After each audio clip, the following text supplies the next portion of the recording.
mendapatkan keberkahan ilmu, semangat menggebu di layar cahaya kami. Assalamualaikum warahmatullahi wabarakatuh. Alhamdulillahi ja'ala Ramadhana syahrus syiyam, syahrun fihi tutahhiru anfusana minal ma'asi wal atham. Allahumma sholli wa sallim ala sayyidina Muhammadis sabiqi ila darajatil kamali wat tamam. Sholatan tasfina biha minad da'i wal asqam wa ala alihi wa ashabihi wa man tabi'ahum bi ihsanin ila yaumil qiyam. Teman-teman PJJ PAI UIN Siber Syekh Nurjati Cirebon yang saya cintai, hari ini adalah puasa Ramadan yang ke-18. Sampai hari ke-18 ini teman-teman sudah mimpi apa semalam? Karena katanya cita-cita yang kita agendakan di masa depan itu kadang berawal dari mimpi-mimpi indah. Maka apakah teman-teman sudah punya mimpi indah atau mungkin mimpi yang tidak indah tapi bermakna indah? Karena kita kadang tidak tahu tentang tafsir mimpi. Tapi yang kita bahas ini hari ini sebenarnya bukan tafsir mimpi, tapi kita mau bahas tentang relevansi kitab kuning di era modern. Oke, nanti di akhir sesi sedikit kita singgung kenapa saya awali dengan pertanyaan tentang mimpi indah. Teman-teman yang saya cintai, kalau kita dengar kata modern, yang ada di benak kita sebagai mahasiswa itu mesti ada AI, ada Dremina, ada CapCut, kemudian apa yang paling familiar itu ChatGPT, ada Perplexity, kemudian kita cari-cari di marketplace yang kualitas premium tapi harganya sasetan. Ini sudah menjadi tradisi kita sekarang ini yang katanya di era modern. Saya kira teman-teman juga sama begitu semua. Ya wajar, namanya mahasiswa. Ada lagi yang mencari tanggal cantik biasanya. Kita nunggu tanggal cantik 33, 44 dan seterusnya. Sampai kita lupa bahwa di bulan Ramadan ini ada tanggal cantik, yaitu malam Lailatul Qadar. Tapi sepertinya bulan-bulan ini atau tanggal-tanggal ini sudah nggak ada yang mengejar tanggal cantik karena biasa kita, livin belum cair. Bahasan selanjutnya adalah kata kitab kuning. Kitab kuning ini dari kemarin sudah dibahas beberapa teman-teman. Kitab kuning ini identik dengan dunia pesantren. Kalau orang awam mungkin mengenalnya tulisan-tulisan kitab-kitab yang tidak ada harokatnya, biasa disebut dengan istilah gundul. Bahkan banyak yang menyebut bahwa ini kitab atau sandi negara gitu, karena misterius, tidak bisa dibaca oleh orang awam. Tapi bagi santri, justru dengan tulisan yang tidak ada harokatnya itu menjadi tantangan yang kemudian melahirkan para ulama-ulama hebat di masa yang akan datang. Kitab kuning bukan sekedar buku tua, tapi dia adalah warisan para ulama seperti Imam Syafi'i, Imam Al-Ghazali, Imam Nawawi, Al-Bantani, dan lain-lain. Mereka hidup ratusan tahun yang lalu, tapi ilmunya masih kita pakai sampai hari ini. Kenapa? Karena kebenaran tidak mengenal masa kadaluarsa. Kenapa kitab kuning disebut akar tradisi? Kalau kita contohkan pohon yang tidak punya akar, maka pohon itu akan mudah tumbang kalau terkena sedikit angin saja. Begitu juga dengan pondasi beragama. Kalau tidak punya akar keilmuan yang kuat, maka akan sangat mudah untuk tergoyahkan. Kita contohkan misalkan di era sekarang banyak orang yang mendadak menjadi ustadz 30 detik di media sosial ya. Yang dengan mudahnya, dengan sedikit belajar, mereka mengatakan bahwa kullu bid'ah dolalah, semua bid'ah itu dolalah. Padahal akar masalahnya hanya mereka tidak memahami arti kulu, di mana kulu itu tidak berarti selalu bermakna semuanya. Taunya dari mana? Dulu waktu kita ngaji itu ada kalimat begini di bab idhofah kalau nggak salah. Dari mana taunya? Dari untayan Nadham Alfiyah Ibnu Malik. Lima fumis neni mu'arrafin bila tafarukin adifkil tawakila. Ya masih hafal lah satu bait. Yang lain sudah banyak yang hilang karena sudah banyak memikirkan kepentingan duniawi. Kalau dulu waktu usia masih MTS, 1000 bait Alfiyah itu masih hafal. Teman-teman yang saya cintai, sebagai seorang pendidik, pernah nggak teman-teman itu bilang ke peserta didik atau ke para santri, ke para murid, mungkin dengan kata-kata atau kalimat fahimtum, atau dengan kalimat apakah kalian sudah paham? Nah, ini menurut Daniel Willingham tahun 2009, Daniel Willingham dalam kitabnya yang berjudul Why Don't Students Like School ini menjelaskan bahwa beberapa siswa ini tidak baik-baik saja ketika ditanya apakah kalian sudah paham.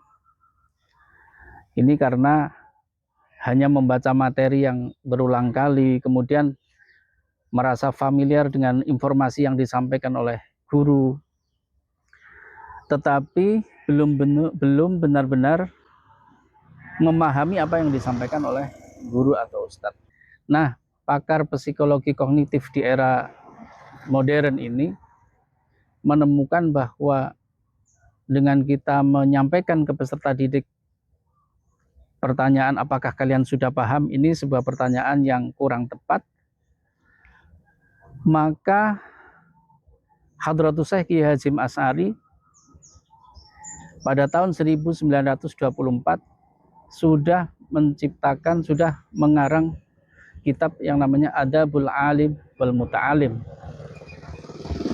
Dan kitab ini menjelaskan dengan detail ketiga aspek yang disampaikan Daniel Willingham, yang menyampaikan bahwa guru tidak boleh bertanya kepada murid apakah kalian sudah paham, fahimtum. Teori ini menjadi rujukan banyak akademisi sampai sekarang. Dan ternyata kondisi psikologi seperti ini, di mana guru tidak boleh bertanya fahimtum kepada para muridnya atau para santrinya, sudah disampaikan oleh Hadratus Syekh Kiai Haji Hasyim Asy'ari dari tahun 1924. Beliau sudah mengarang kitab yang berjudul Adabul Alim wal Muta'alim. Kalau kita sempat buka kitab itu, kalau nggak salah di halaman 87, di sana disebutkan wala yambahi dan seterusnya. Di sana disebutkan bahwa seyogyanya guru itu tidak menanyakan kepada para murid apakah kalian sudah paham, hal fahimta. Ini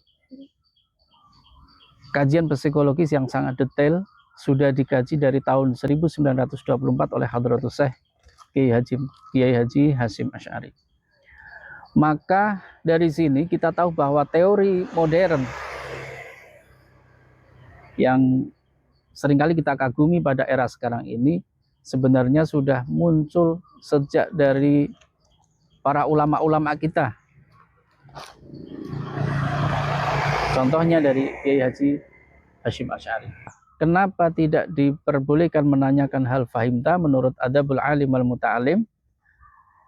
Karena akan berefek pada kebohongan. Bisa jadi santri itu sebenarnya belum paham, tapi karena malu sama temannya maka dia menjawab iya paham, begitu.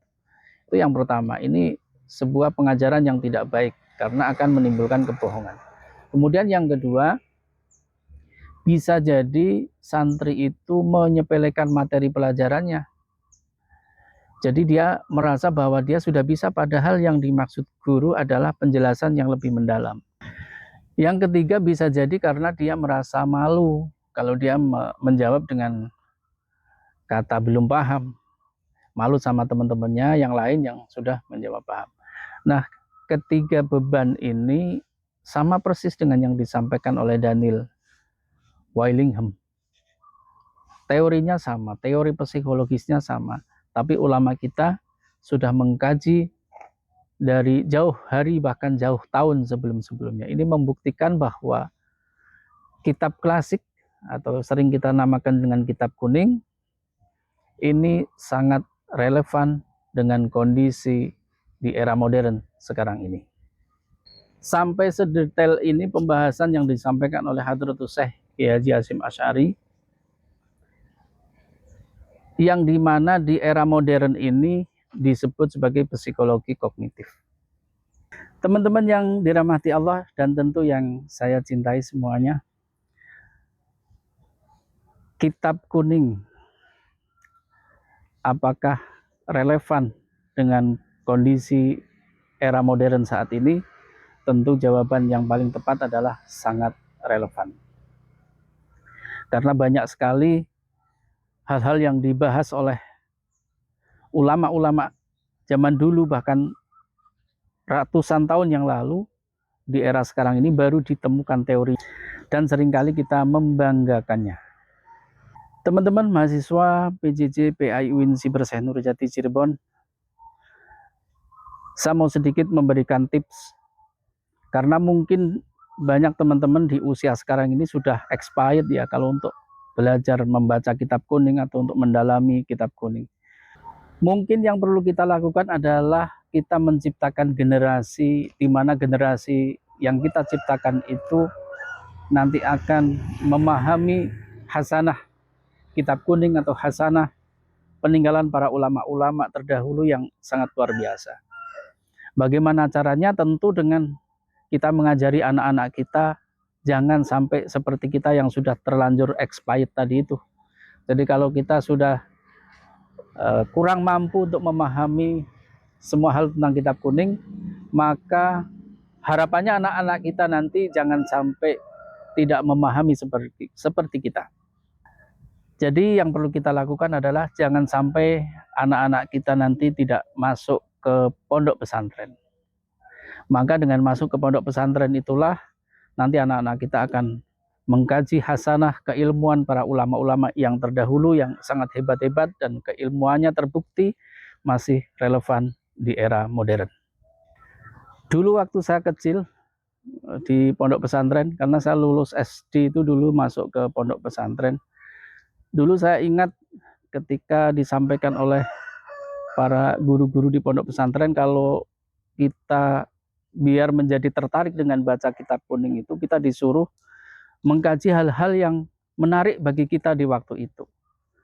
Contohnya seperti misalkan santriwati ini. Ilajul hasyafati, ngelebono hasyafah fi farji ing dalam farji, wa khurujul maniyyi lan metune mani, wal haidu lan haid, wan nifasu lan nifas, wal wiladatu lan ngelahirake, wal mautu lan mati. Diartikan. Jadi pasal ini menjelaskan tentang perkara yang mewajibkan mandi besar. Ada 6. Yang pertama ini saya belum bisa menjelaskan karena ini adalah urusan orang dewasa. Ini adalah memasukkan hasyafah ke dalam farji. Yang kedua adalah keluarnya air mani. Yang ketiga adalah haid. Yang keempat adalah nifas. Yang kelima adalah melahirkan itu sendiri. Dan yang keenam adalah mati. Orang yang mati wajib dimandikan. Nanti kalau orang mati mandi sendiri, nanti yang mandikan kabur semua. Atau kitab yang sudah lahir di era modern yang mungkin menarik buat para santri atau bisa menjadi bahan kajian buat kita. Ada kitab Fathul Izar. Tahu nggak kitab Fathul Izar? Fathul Izar itu artinya menyingkap sesuatu yang tersembunyi yang ada di balik sarung. Nah ini biasanya teman-teman santri itu senang kalau suruh ngaji kitab ini. Karena di kitab ini dipelajari bagaimana kita memilih seorang wanita yang masih perawan, Kemudian kalau wanita wajahnya begini, maka yang lain bentuknya seperti ini, seperti ini. Ini dipelajari secara detail. Ada yang mengatakan bahwa Fathul Izhar itu Kama Sutranya santri. Jadi kadang santri itu merasa senang ketika dia mengkaji atau mempelajari sesuatu yang pada masanya disukai sama dia. Kalau saya sendiri banyak baca kitab-kitab tafsir mimpi. Seperti yang di awal saya sampaikan, saya memang suka baca-baca itu, utamanya karya Ibnu Sirin. Ini ulama abad ke berapa ya? Beliau itu lahir 33 Hijriah. Jadi beliau termasuk tabi'in dan terkenal sebagai ahli tafsir mimpi. Maka dari awal saya bertanya ke teman-teman yang sampai di 18 Ramadan ini sudah diberi mimpi, kira-kira mimpi apa? Ada enggak di antara teman-teman yang mimpi melihat ayam yang terbang ke pohon? Karena menurut Ibnu Sirin, mimpi melihat ayam yang terbang ke pohon itu adalah pertanda bahwa livin akan segera cair.